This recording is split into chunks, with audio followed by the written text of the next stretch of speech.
Salve meus amigos, Henrique Massaro aqui, sejam bem-vindos para mais um vídeo de análise de The Sopranos. No último vídeo aqui do canal a gente fez um modo um pouco diferente que eu estava há bastante tempo a fim de testar, que foi comentar o episódio em formato de live. A gente teve a primeira live do canal falando justamente de Pine Barrens, que para mim é o melhor episódio de Sopranos e foi realmente muito especial. Então eu quero agradecer a todo mundo que participou.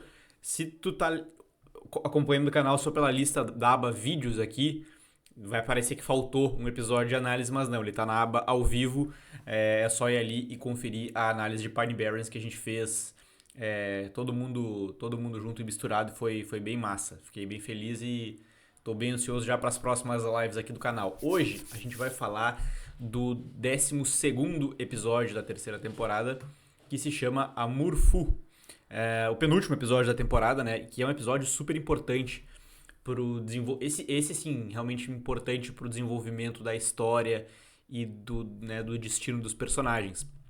Esse episódio ele foi dirigido pelo Tim Van Patten, que foi inclusive indicado ao Emmy. Tem o Frank Renzulli como roteirista, ao lado sempre do David Chase. E uma outra pessoa que foi indicada ao Emmy por esse episódio foi o James Gandolfini, nosso querido, e às vezes não tão querido assim, Tony Soprano, por conta da sua atuação, que realmente é brilhante. O episódio, eu vou fazer essa análise hoje de uma forma um pouco mais simples, eu acho, que é analisar um pouco por núcleos, tá? E eu já vou adiantando, hoje não vai ter, provavelmente, não sei se vai dar tempo de botar imagens, tá, na edição, vai ter que ser um papo mais reto nós aqui, mas enfim, é só que a imagem é só assistir o episódio. Eu quero começar falando sobre o núcleo da Carmela. O episódio começa com ela e com a Meadow. Numa conversa, primeira conversa com ela, das duas, a gente descobre, vê a Meadow falando pela primeira vez que o relacionamento dela com o Jack Jr. acabou. Mas tem um outro ponto mais importante. A Carmela tá com a menstruação, ela tá com algum problema na menstruação, alguma coisa hormonal, e ela tá preocupada. E ela tá tendo, inclusive, desequilíbrios, né, oscilações emocionais. Ela começa a se emocionar vendo uma obra de arte no museu em que elas estão, é uma obra de arte religiosa e tal. E notem como ela passa a maior parte desse episódio vestindo tons avermelhados, né? O tom que é muitas vezes associado à culpa, é, pode ser a violência também. A violência e a culpa, e nesses dois casos se aplica, né? A violência pelo mundo violento no qual ela se envolve, do qual ela se beneficia, e também a questão da culpa, né? Nesse caso aqui, muito uma culpa católica. O Scorsese, que é um dos grandes inspiradores do David Chase, principalmente por conta de Goodfellas, ele usa muito o vermelho para simbolizar a violência e também para envolver os seus personagens na questão da culpa católica, que é uma coisa super importante para ele, que pega muito no íntimo dele, né, da questão religiosa do próprio Scorsese. Então tem isso, assim, a Carmela ela tá muito sempre vestindo algum tom avermelhado e ela tá carregando essa questão e a própria menstruação, se a gente for ver, pode simbolizar um pouco isso, assim, né? É mais uma questão, assim, essa questão do sangue da mulher. Não tô dizendo que menstruação significa isso, tá? Mas em termos de simbologia na dramaturgia, isso pode tá simbolizado. Porque ela ainda tá vivendo muitos efeitos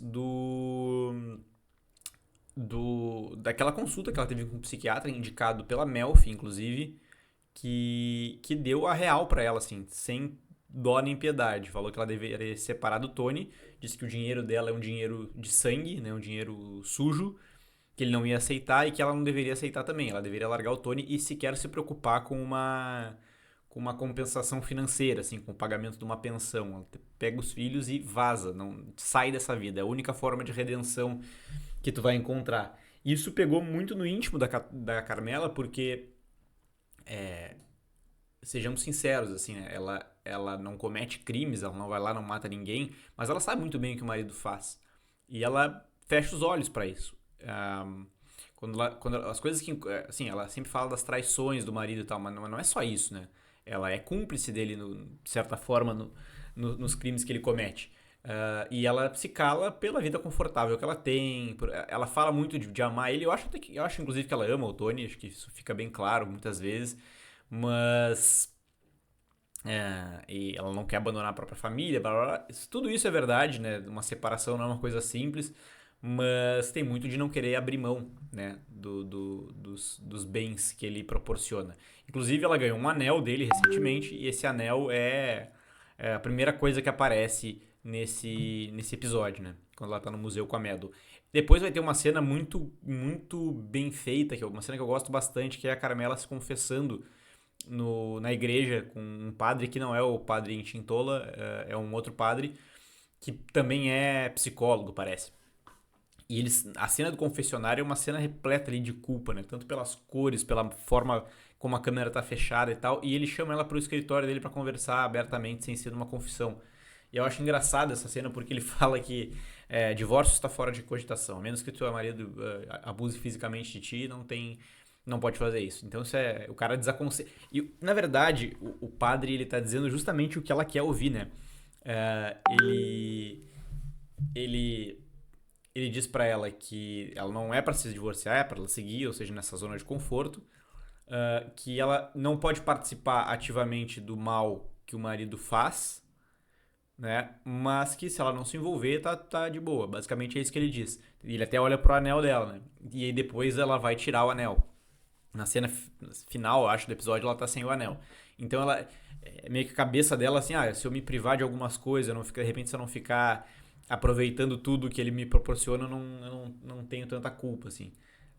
Então é muito curioso isso pro desenvolvimento da Carmela nesse episódio. Claro que a questão do casamento vai voltar mais pra frente e tal, mas tem tudo isso. E, né, esperadamente, ela achava que ela tava com câncer no ovário, né?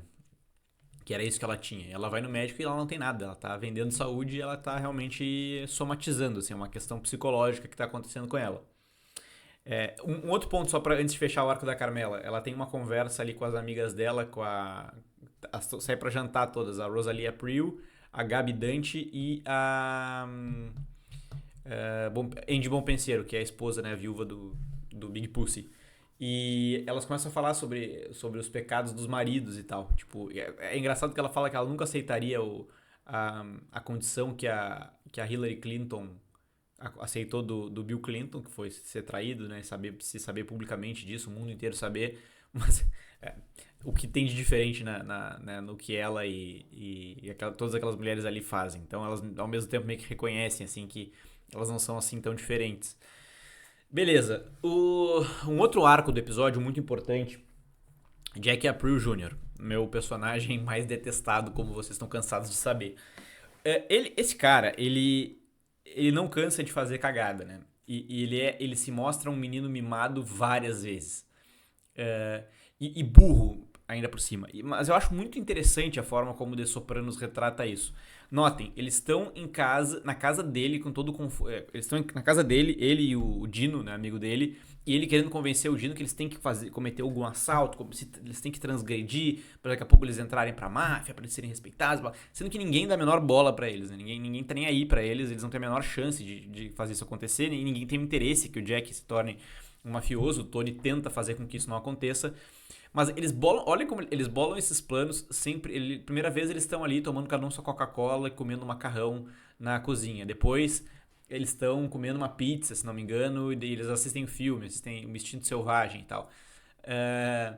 Aliás, eu falei sobre o Instinto Selvagem num vídeo recente aqui do canal, tá? Não se esqueçam lá, tá? Não assistam só os conteúdos de Sopranos, por favor. Inclusive tem, no vídeo que eu falo sobre isso, sobre filmes picantes, tem um easter egg de The Sopranos lá, não deixem de conferir, tá? E é muito interessante o contraste disso, né? De eles estarem querendo o Jack, principalmente, querendo transgredir, quando na verdade ele é um menino mimado. E fica muito claro, e ele até se ofende com isso, que o Ralph Cifaretto, né, que é o padrasto dele ali, namora a mãe dele, ele conversa sobre histórias de gangsters e tal, fala como eles cresceram no crime, como o Tony cresceu, como o pai dele, né, o Jack Sir, cresceu. E depois diz, Jack, antes de botar os pratos na máquina, passa uma água neles, porque senão vai entupir os canos. Tipo, né? E ele se ofende com isso. E o Ralph faz... é difícil dizer se... difícil não é com esse intuito de que o Jack vai lá e assalte o jogo de cartas. Mas quando ele conta essa história, ele conta uma história de que eles iam cometer um assalto, ele, quando eles eram jovens, ele, o Jack April e o Tony Soprano, né? E eles resolveram assaltar um cara que era um made guy, né? Que era um cara que já tava na máfia. E, né, uma loucura fazer isso. Só que deu certo o assalto, né? E acabaram perdoando e fazendo eles se tornarem membros. E o Ralph acabou não conseguindo, porque ficou doente, não sei o que mais. Ah, e aí ele fala, putz, eu só fui nomeado um tempo depois, barará. E ele contou essa história, né, glorificando ali o ato dos amigos. E pro Jack essa história é o máximo, né? Ele quer ser como eles. E aí ele, burro e cabeça fraca que é, vai lá e resolve, vamos fazer a mesma coisa. Vamos assaltar um jogo de cartas que tá rolando hoje, do Eugênio Pentecorvo. Isso, inclusive, não fica bem claro, porque eles falam que o jogo de cartas é do Eugene, mas na verdade depois o Tony disse que o jogo de cartas era organizado pelo Ralph. Então, enfim. E aí dá tudo errado. E é curioso porque lembra quando primeiro, um tempo atrás, o Jack assaltou um evento beneficente, né? E ele se mijou nas calças na hora de fugir e tal. E hoje eles chegam pra fazer esse assalto, eles estão drogados e tal. E ele, de última hora, ele começa a oscilar, assim, a vacilar. Não, será que a gente vai e tal? Não, vamos aproveitar e vamos agora. Então ele é um guri cagão, a verdade é essa. E dá tudo errado, né? Eles resolvem assaltar um jogo de cartas onde está todo mundo armado, dá um baita de um tiroteio. Um dos amigos dele é morto, que eu esqueci o nome agora, mas não é o Dino. O Fury é baleado na perna. E eles saem correndo, ele e o Dino. E o Jack simplesmente rouba um carro e sai cantando pneu, passa pelo Dino e não salva o amigo, deixa o amigo pra trás. Mostrando que, além de tudo, ele é um grande covarde e um grande FDP, né? E o Dino acaba sendo morto ali pelo Christopher, né? Isso cria uma questão muito... que para mim é a grande questão da temporada, assim, tipo... né, até onde esses caras vão. O Tony, ele utiliza isso de uma forma extremamente fria e até, mas com requintes de crueldade, né? Porque o Christopher quer, não, eu vou resolver essa porra aí, vamos matar o Jack, não sei. E o Tony diz que não, ele não vai fazer nada. Eles acabam discutindo por conta disso, e aí tu pensa, não, ok, o Tony vai passar a mão na cabeça do Jack Jr., porque ele é filho do Jack, que foi um dos seus melhores amigos, e a quem ele, né, jurou que ia proteger e tal. Mas não, o que ele faz é jogar a bomba no colo do Ralph. Ó, era o teu jogo de cartas, é o teu enteado aí, essa pica é tua. E o Ralph fica tentando jogar com o Tony ali. De repente a gente pode. Tô pensando em, né, deixar passar. Não, tudo bem, pode deixar. Eu eu tenho certeza que todo mundo vai entender. Então o Tony, ele tá, de certa forma, até. Dá pra dizer que influenciando o Ralph a tomar uma atitude de verdade. O que é de um. E isso vai além, né? No próximo episódio. Mas isso é de uma. De uma. De uma crueldade, assim, né?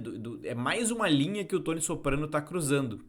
É um guri que namorava a filha dele, frequentava a casa dele, filho de um dos melhores amigos dele, filho da uma das melhores amigas ainda viva da sua esposa, e ele não tá nem aí, assim, tipo. Então, isso, por mais que eu odeie o Jack April Jr., isso me chama atenção.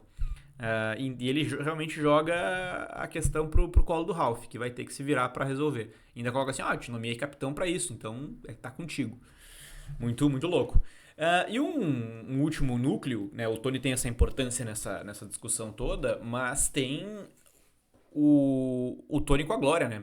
Por último, mas não menos importante, que é a questão que dá o nome ao episódio, o Amor Full, que é como a Melfi define, um amor louco ali. E durante esse episódio, o Tony vai ter uma espécie de epifania ali, ele vai brigar com a Glória mais de uma vez, ela vai mostrar o quão surtada ela é mais de uma vez, o quão oscilante é o humor dela, né, para muito alto, para muito baixo, quão instável ela é emocionalmente, que ela fica obcecada por ele, ela transgride, ela ultrapassa uma linha que ela não poderia, de jeito nenhum, ela vai, né, e dá se envolve ali com a mulher do Tony, dá uma carona pra ela, liga pra casa deles e tal. E o Tony ameaça ela de morte e tal. E na briga deles, ele se dá conta, né, do que a Mel vinha tentando dizer pra ele. Essa mulher ela é muito parecida com a mãe dele. Ela oscila de humor e ama e diminui a pessoa na mesma intensidade. E ela ainda fala a mesma frase que ela disse, acho que foi episódios atrás, que ela fala poor you, pobre de você. Exatamente a mesma frase que a Lívia Soprano sempre dizia pro Tony, né? Então é um momento que é um momento de fechamento realmente da relação deles, que não vai ter como ter continuidade. Só que olhem que mais um. Aí não é um requinte de crueldade também, mas é uma sacada genial do Tony. Ele manda o Patsy Parisi e intimidar a Glória. Porque quando ele tá sufocando ela pede pra ele matá-la. Parece que ela quer aquele drama, aquela coisa meio cinematográfica, assim, de ser morta pelo seu amante, a pessoa que ela ama, olhando nos seus olhos e tal. E ele manda o Patsy intimidar ela e o Patsy fala, só pra tu saber, próxima vez que tu pensar em procurar o Tony ou a família dele, pensa que a última cara que tu vai ver vai ser a minha e não a do Tony Soprano. Não vai ser bonito, não vai ser nada de cinematográfico como tu tá pensando. E aí, fim de papo, vai ser, né, spoiler alert, a última vez que a Glória aparece, ela vai aparece de verdade, né? Ela vai aparecer ainda em alguns sonhos e tal do Tony. Eu acho que essa é a amante que durou mais tempo, se a gente for pensar. Se bem que a Irina também durou bastante. Mas enfim, eu acho que é um fechamento interessante para essa personagem e um ponto, inclusive, muito importante para o Tony em termos de terapia, né? Como a Melfi diz, eu tô, não, eu não quero comer a minha mãe, não vai me convencer disso. Não é isso que eu tô falando. Tu tá buscando mulheres que tu nunca vai conseguir preencher emocionalmente da maneira como tu gostaria, que é exatamente o sentimento que ele tinha com a mãe dele. Enfim, foi um excelente episódio, tô louco pra chegar no último aí e continuar nossas análises. Obrigado por ter ficado até aqui, não se esqueça de fazer parte do grupo de The Sopranos, é só ler o primeiro comentário fixado aqui embaixo para entender como fazer isso. Era isso que eu tinha pra dizer, até o próximo vídeo e tchau!